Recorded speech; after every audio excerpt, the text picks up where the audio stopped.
Good morning everybody. Success point Deoband में आपका स्वागत है। तो आज की इस वीडियो में हम करते हैं जीके सीरीज 15, जो हर रोज की तरह इसमें वन लाइन क्वेश्चन होंगे जो विभिन्न परीक्षाओं में पूछे गए प्रश्न हैं। तो शुरू करते हैं। क्वेश्चन नंबर फर्स्ट, शहीद आजम के नाम से किसे जाना जाता है? तो भगत सिंह को जाना जाता है ना। शहीद आजम भगत सिंह का जन्म कहाँ हुआ था? बंगा गांव में। गांव का क्या नाम था? बंगा। जिले का नाम था लोयलपुर, है ना। ये पंजाब में पड़ेगा, जो पंजाब अब वर्तमान में पाकिस्तान में है। तो बंगा गांव में इनका जन्म हुआ था। और जो लाहौर षड्यंत्र केस से भी भगत सिंह जुड़े हुए हैं। इनको जो फांसी आई थी 23 मार्च को, 23 मार्च 1931 को लाहौर में फांसी आई थी। तो समय से पूर्व ही फांसी दे दी गई थी।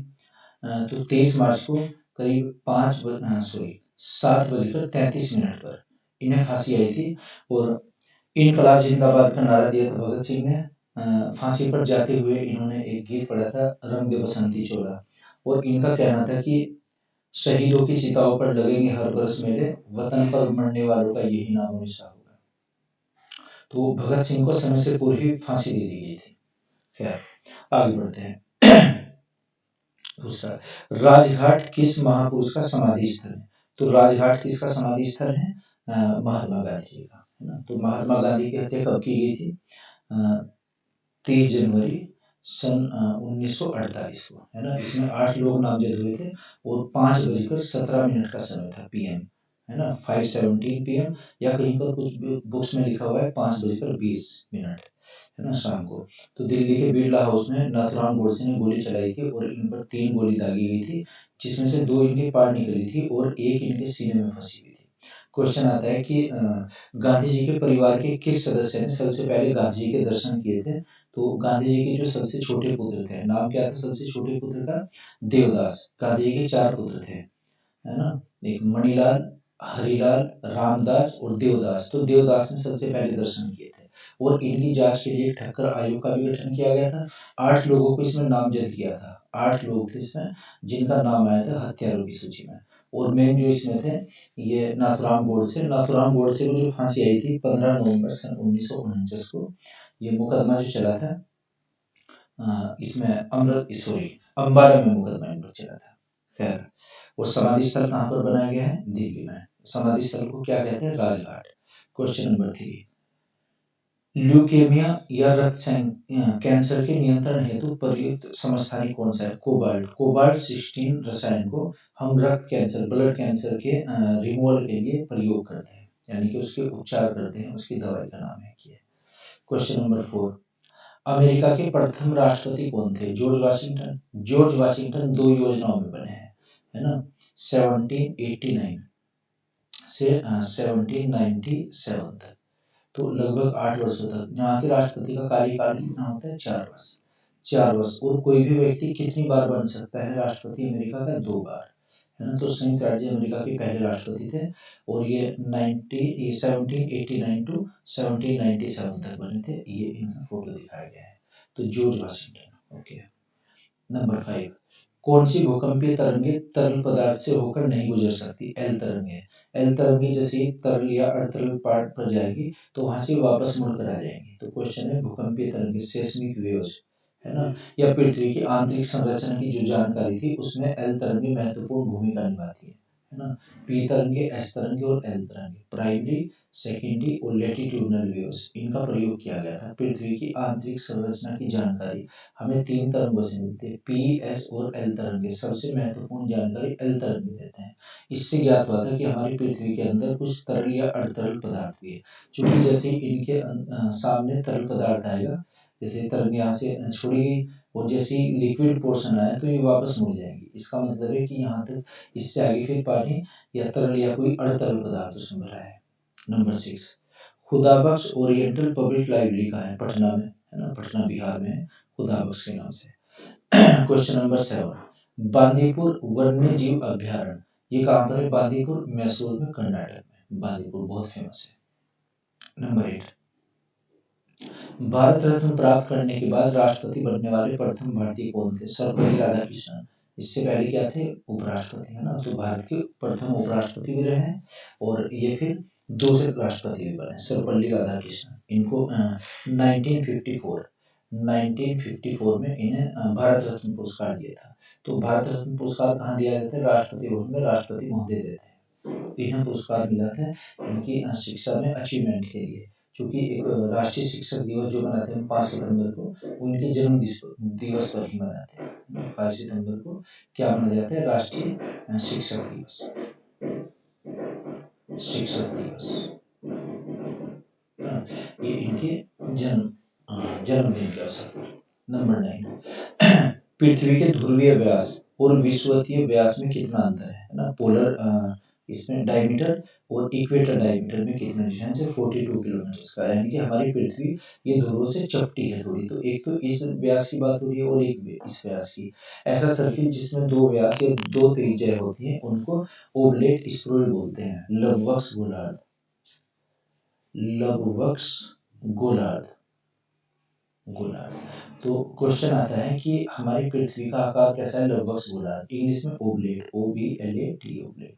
स्प्रूड, SPROID, स्प्रूड। हमारी पृथ्वी का आकार मौसमी के जैसा है। लंबवक्ष गोलार्ध क्या होता है, ऐसा गोला जिसमें 2 त्रिज्याएं या 2 व्यास होंगे। क्वेश्चन नंबर 10, सर्वश्रेष्ठ सांसद को कौन सा पुरस्कार दिया जाता है, गोविंद बल्लभ पंत पुरस्कार।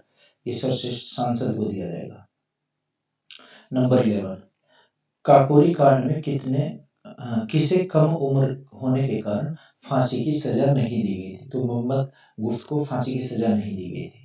क्वेश्चन ये आता है कि सबसे कम आयु के फांसी पाने वाले कौन से भारतीय थे, तो इसमें खुदीराम बोस एक जुड़े हुए थे। ये इससे षड्यंत्र एक हुआ था, नासिक षड्यंत्र केस, तो वहां से जुड़े हुए थे। 15 वर्ष की आयु में उनको फांसी दे दी गई थी, लेकिन मोहम्मद नाथ को अंडर एज में इनको छोड़ दिया गया था। जो काकोरी कांड था, काकोरी कांड ये 1925 में हुआ था, है ना, 9 अगस्त 1925 में, है ना। इसमें काकोरी नामक स्थान पर ट्रेन को लूटा गया था।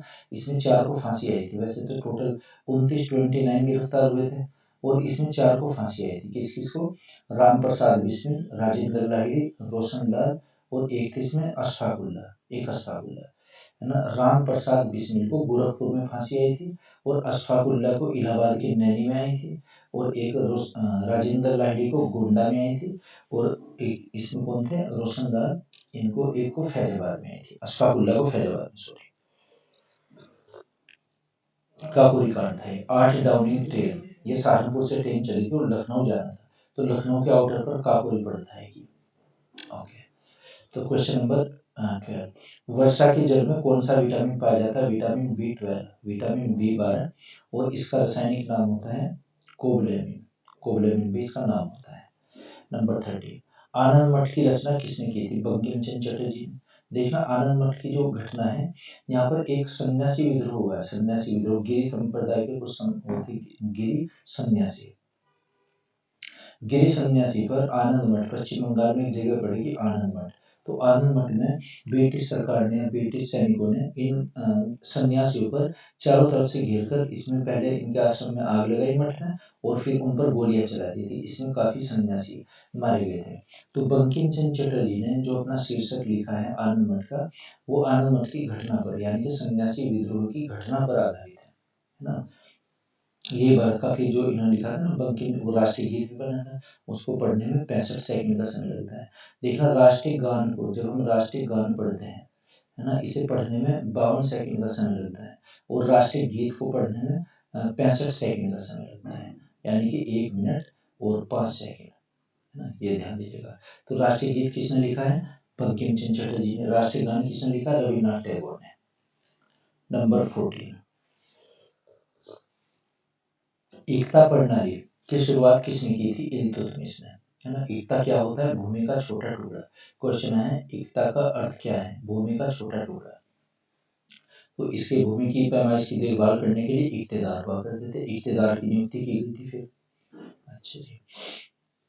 नंबर 15, अम्लराज में नाइट्रिक एसिड और हाइड्रोक्लोरिक एसिड का अनुपात कितना होता है, उससे 3 गुना मिलाया जाता है ना, 1:3 का अनुपात।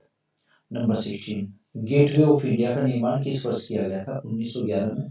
कहाँ पर हुआ था, मुंबई में, मुंबई में। ताज होटल के पास, gateway of India. Okay, number 17, सूर्य उदय और सूर्य अस्त के समय लाल क्यों दिखाई देता है? प्रकाश के प्रकीर्णन के कारण।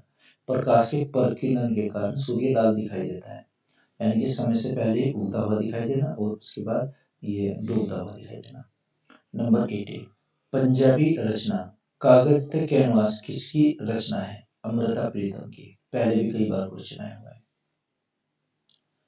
नंबर 19, चार मीनार का निर्माण किसने करवाया था? कुली कुतुब शाह ने। कब हुआ था? 1571 में हुआ था, हैदराबाद में। हैदराबाद में चार मीनार है, और कौन सी नदी के किनारे? मूसी नदी। यहाँ पर कौन सी? मूसी नदी। तो इसमें चार मीनार बने थे ना, कुली कुतुब शाह ने। नंबर 20, औरंगजेब की मृत्यु के बाद उसका उत्तराधिकारी कौन बना था? बहादुर शाह प्रथम, है ना। बहादुर शाह प्रथम का नाम क्या था? मोहम्मद मुअज्जम। मूल नाम क्या था? मुअज्जम।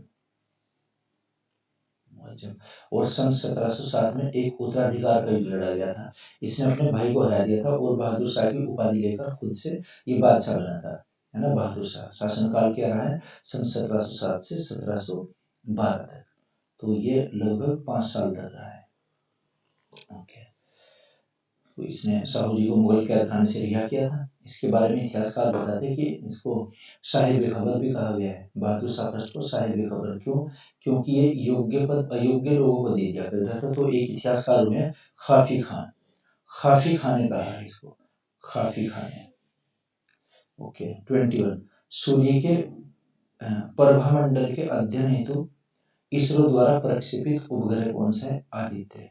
आदित्य किसके? जो प्रभामंडल में दिखाई देता है, फोटोस्फीयर, यानी कि सूर्य की सबसे बाहरी मंडल जो दिखाई हमें देता है, इसकी अध्ययन करने के लिए आदित्य के नाम से एक उपग्रह छोड़ा गया है। नंबर 22, ये वेदांथन पक्षी विहार किस राज्य में है? वेदांथांगल। वेदांथांगल पक्षी विहार किस राज्य में? तमिलनाडु में। यहाँ यूपी में कौन सा है? उन्नाव में। उन्नाव, उन्नाव में एक पक्षी विहार है ना। ये नवाबगंज के नाम से, नवाबगंज। नवाबगंज पक्षी विहार कहाँ है? उन्नाव जिले में, उत्तर प्रदेश में। और ये कौन सा है? वेदांथंगल पक्षी विहार कहाँ है? तमिलनाडु में, साउथ में। नंबर 23, रूस में बोल्शेविक क्रांति कब हुई? 1917 में। रूस की क्रांति भी बोलते हैं इसको। तो रूस की क्रांति कब हुई थी? 1917 में। नंबर 24, संथाल विद्रोह किस वर्ष हुआ था? संथाल पश्चिम बंगाल में हुआ था 1855 में। इसमें बुद्धो भगत और सिद्धू, सिद्धू और कान्हू, है ना। सिद्धू और कान्हू, कान्हू ये इसके नेता थे, सिद्धू और कान्हू, संथाल विद्रोह से। नंबर 25, संविधान संशोधन के लिए अधिकतर कौन सी प्रक्रिया अपनाई जाती है? साधारण बहुमत। साधारण बहुमत, तो बहुमत चार प्रकार के होते हैं। एक आएगा इसमें धन विधेयक, वित्त विधेयक, संविधान संशोधन विधेयक और साधारण विधेयक। पहले कौन सा? जैसे धन विधेयक, है ना, मनी बिल। दूसरा नंबर कौन सा है? वित्त विधेयक, फाइनेंस बिल। थर्ड इसमें संविधान संशोधन, संविधान संशोधन, संविधान संशोधन। नंबर 4 हो जाएगा साधारण, साधारण विधेयक, है ना। तो धन विधेयक वो होते हैं कि जो धन से संबंधित है। साधारण विधेयक होते हैं जो धन से विधेयक से संबंधित नहीं है। और साधारण, साधारण प्लस धन विधेयक बराबर वित्त विधेयक। अगर हम धन विधेयक को और साधारण विधेयक को मिलाकर एक ही प्रस्तुतिकरण वहां पर करें, वो क्या हो जाएगा? वित्त विधेयक। और संविधान में अगर संशोधन से संबंधित है, संविधान संशोधन विधेयक। तो संविधान संशोधन के लिए अधिकतर कौन सी प्रक्रिया अपनाई जाती है? साधारण बहुमत वाली। संविधान संशोधन किसमें आता है? आर्टिकल नंबर आएगा 368, 368। ये प्रक्रिया हमने कहाँ से ली है? साउथ अफ्रीका के संविधान से। ओके, एक चीज इसमें ध्यान दीजिएगा, धन विधेयक को लोकसभा में ही प्रस्तुत किया जाता है और धन विधेयकों के प्रस्तुतिकरण से पहले राष्ट्रपति की अनुमति आवश्यक है। तो ये होते हैं इसके विधेयकों से संबंधित, और अनुच्छेद नंबर 110 में इसकी परिभाषा बताएगी। नंबर 26, टेम्पल्टन पुरस्कार की शुरुआत किस वर्ष हुई थी? 1972। कहीं पर बुक में 1973 भी लिखा हुआ है। टेम्पल्टन पुरस्कार देखना जी किस उसमें दिया जाता है। टेम्पल्टन पुरस्कार प्रतिवर्ष टेम्पल्टन फाउंडेशन द्वारा दिया जाने वाला एक पुरस्कार है। इसकी शुरुआत 1972 में हुई थी और यह किसी ऐसे व्यक्ति को दिया जाता है जिसने अध्यात्म के क्षेत्र में महत्वपूर्ण योगदान दिया है ना। 2012 में पुरस्कार तिब्बती धर्मगुरु दलाई लामा को पुरस्कार दिया गया था अध्यात्म के क्षेत्र में, यानी कि स्पिरिचुअलिटी में दिया जाएगा। क्वेश्चन नंबर 27, प्रत्यावर्ती मानसून का अधिक प्रभाव किस प्रदेश में होता है? प्रत्यावर्ती यानी कि लौटते हुए मानसून। तो लौटते हुए मानसून कहाँ पर वर्षा करते हैं? तमिलनाडु में, है ना। यहाँ वेस्टर्न यूपी में भी करते हैं। वैसे देहरादून में एक तो वर्षा करते हैं, देहरादून उत्तराखंड, और एक वेस्ट यूपी में वर्षा करेंगे, और एक तमिलनाडु में। देहरादून में चावल के लिए लाभदायक होती है, वेस्टर्न यूपी में गेहूं की फसल के लिए लाभदायक सर्दी के मौसम में होती है, और एक तमिलनाडु में होती है। इसका क्षेत्र पड़ता है सेलम। 28, हिंदुस्तान मजदूर सभा की स्थापना किसने की थी? सरदार वल्लभ भाई पटेल ने मजदूर सभा की स्थापना। 29 है, कान के आंतरिक भाग के निरीक्षण हेतु प्रयुक्त यंत्र कौन सा है? ओरिस्कोप से जो डॉक्टर लोग होते हैं वो कान की देखभाल करते हैं। देखना लिखा गया है, ये डॉक्टर है और ये पेशेंट का इसका कान देख रहे हैं, है ना। तो क्या है? ओरिस्कोप, एक याद रखिएगा, ओरिस्कोप। और जिससे हम बीपी नापते हैं उससे क्या होता है? स्फिग्नोमोनोमीटर। और जो डॉक्टर्स का आधा होता है जिसको कान में वो लगाते हैं उसको स्टेथोस्कोप, है ना। तो ये यंत्र भी पूछ लेते हैं कभी कभी। कान की जांच करने के लिए ओरिस्कोप, हृदय की धड़कन देखने के लिए स्टेथोस्कोप, है ना। और अगर बीपी देखना है, ब्लड प्रेशर, स्फिग्नोमोनोमीटर। ओके, नंबर 30, महिला विश्व कप का पहली बार आयोजन कब हुआ था? 1991 महिला विश्व कप। तो आ गइएगा number 31, virgin queen of England के नाम से किसे जाना जाता है? एलिजाबेथ प्रथम। एलिजाबेथ प्रथम जो वहाँ इनकी महारानी थी, एलिजाबेथ टेलर प्रथम, जिसके शासनकाल में यहाँ पर ईस्ट इंडिया कंपनी आई थी सन 1608 में परमिशन मिली थी। वैसे 1600 में मिली थी, लेकिन ईस्ट इंडिया कंपनी भारत में 1608 में आई थी, जहांगीर के दरबार में, गुजरात में, सूरत में उस टाइम पर वो लगता था दरबार। नंबर 32, सहकारी इकाइयों ने किस क्षेत्र में तीव्र गति से विकास किया? चीनी उद्योग में। चीनी उद्योग में सबसे अधिक क्वेश्चन आया कि भारत में चीनी मिलें सबसे अधिक कहाँ पर है? महाराष्ट्र में, है ना। वहाँ पर चुकंदर से भी चीनी बनाई जाती है। और वैसे एशिया की जो सबसे बड़ी चीनी मिल है ये मुजफ्फरनगर में, रोहान इसमें खतौली, है ना। मुजफ्फरनगर का जो खतौली है उसमें एशिया की सबसे बड़ी। जो और भी हैं चीनी मिलें वेस्ट यूपी की, काफी प्रसिद्ध है। नंबर 33, ये पिग्मेलियन की रचना किसने की थी? जॉन बर्नार्ड शॉ ने पिग्मेलियन, ये ध्यान दीजिएगा, इनकी रचना थी, इनकी बुक थी बर्नार्ड शॉ की। नंबर 34, आम का सबसे बड़ा उत्पादक राज्य कौन सा है? आंध्र प्रदेश, आम का सबसे। और उत्तर प्रदेश में लखनऊ, मलिहाबाद एक जगह पड़ती है, वहां पर देसी आम मिलता है। मालदा भी वैसे पश्चिम बंगाल का, लेकिन सबसे अधिक उत्पादन ये आंध्र प्रदेश में। क्वेश्चन नंबर 35, जेठ धाराएं भारत में किस ऋतु की सिवाय साल भर हिमालय के दक्षिणी भाग में चलती है? ग्रीष्म ऋतु के अलावा जेट धाराएं इसलिए क्योंकि इनकी स्पीड बहुत ज्यादा होती है ना, विमान की तरह आवाज निकलती है इनमें से, करंट्स में से। धारा को क्या बोलते हैं? करंट्स। 36, राज्यपाल अपना त्यागपत्र किसे सौंपता है? तो राष्ट्रपति महोदय को अपना त्यागपत्र देता है। और राज्यपाल को शपथ कौन दिलाते हैं? संबंधित राज्य के उच्च न्यायालय का मुख्य न्यायाधीश। जैसे उत्तर प्रदेश के राज्यपाल हैं तो शपथ किसने दिलाई होगी? जो यहाँ के उत्तर प्रदेश के हाई कोर्ट के मुख्य न्यायाधीश हैं। और नियुक्ति कौन करते हैं? राष्ट्रपति करते हैं। त्याग पत्र ये किसे देंगे? अपना राष्ट्रपति को। जो नियुक्ति पत्र देंगे उसी अपना त्याग पत्र सौंपते हैं। और शपथ कौन दिलाएगा? शपथ संबंधित राज्य के उच्च न्यायालय, यानी कि जो इलाहाबाद हाई कोर्ट के हमारे उच्च न्यायालय के मुख्य न्यायाधीश होंगे वो शपथ दिलाएंगे। क्वेश्चन ऐसे आता है कि कौन सा पदाधिकारी है जिसको पद से हटाने की विधि संविधान में नहीं बताई समय से पूर्व? राज्यपाल को। एक और आता है, यदि कोई व्यक्ति एक ही समय में एक या एक से अधिक राज्यों का राज्यपाल है तो उसका वेतन कैसे दिया जाएगा? तो ज्यादातर बच्चे आंसर इसका लगाते हैं कि अगर 2 राज्यों का है तो 50-50 वेतन दिया जाएगा, 50-50%, जबकि ये गलत है, ऐसे नहीं। जैसे राज्यपाल महोदय निर्धारित करें। मान लो अगर वो कहें कि जो पहला राज्य और दूसरा राज्य, पहला राज्य देगा 25%, दूसरा राज्य देगा 75%, कुछ भी बना सकते हैं वो कितना ही परसेंट। तो क्वेश्चन है, अगर कोई व्यक्ति 2 या 2 से अधिक राज्यों का राज्यपाल है तो उसका वेतन किस अनुपात में दिया जाएगा? जैसा राष्ट्रपति महोदय उचित समझते हैं उस अनुपात में दिया जाएगा, कोई पहले से फिक्स नहीं कि कितना दिया जाएगा। नंबर 37, बोरलोग पुरस्कार किस क्षेत्र में दिया जाता है? कृषि पैदावार में, कृषि क्षेत्र में दिया जाएगा बोरलोग। और स्वामीनाथन पुरस्कार कृषि क्षेत्र में हो गया। नॉर्मन बोरलोग ये एक कृषि वैज्ञानिक थे जो वहां के थे, मैक्सिको के। 38, लवलीहुड पुरस्कार की शुरुआत किस वर्ष हुई थी? राइट लवलीहुड पुरस्कार की, है ना, तो 1980 में हुई थी।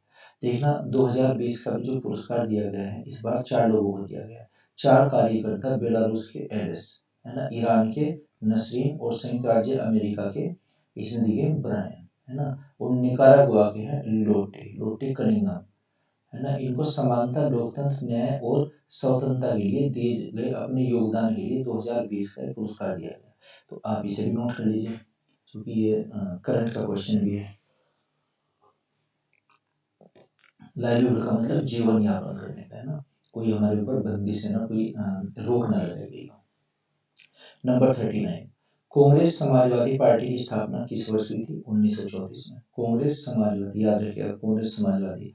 और जो आईएनसी, इंडियन नेशनल कांग्रेस, इसकी स्थापना 1885 में मुंबई के गवालिया टैंक में हुई थी, जो एओ ह्यूम ने की थी। ये कांग्रेस अलग है, ये कांग्रेस अलग है। ओके, नंबर 40, 40वां क्वेश्चन, हेनले के लूप का कार्य किससे संबंधित? उत्सर्जन तंत्र से। उत्सर्जन तंत्र, जैसे मानव का उत्सर्जन तंत्र, जैसे वेस्ट पदार्थ जो बाहर निकालते हैं तब हेनले का लूप। ओके, तो ये 40 क्वेश्चन थे इसके। तो ये मैं आशा करता हूँ आपकी समझ आए होंगे, अगर नहीं तो कमेंट बॉक्स में आप लिखकर बताइएगा। तो आप इनको साथ साथ नोट करते रहिए क्योंकि ये विभिन्न परीक्षाओं में पूछे गए क्वेश्चन का हमने कलेक्शन तैयार किया है। हमें भी इसमें काफी मेहनत करनी पड़ती है। देखना अब रात के लगभग 11:45 बजे हुए, 11:42 हुई, 11:42, क्योंकि दिन में साउंड बहुत आती है, इसमें नॉइज आता है, तो हमें रात को रिकॉर्ड करनी पड़ती है वीडियोज। खैर, तो अगर और कोई कुछ प्रॉब्लम है तो उसमें कमेंट कीजिएगा। Okay, thank you.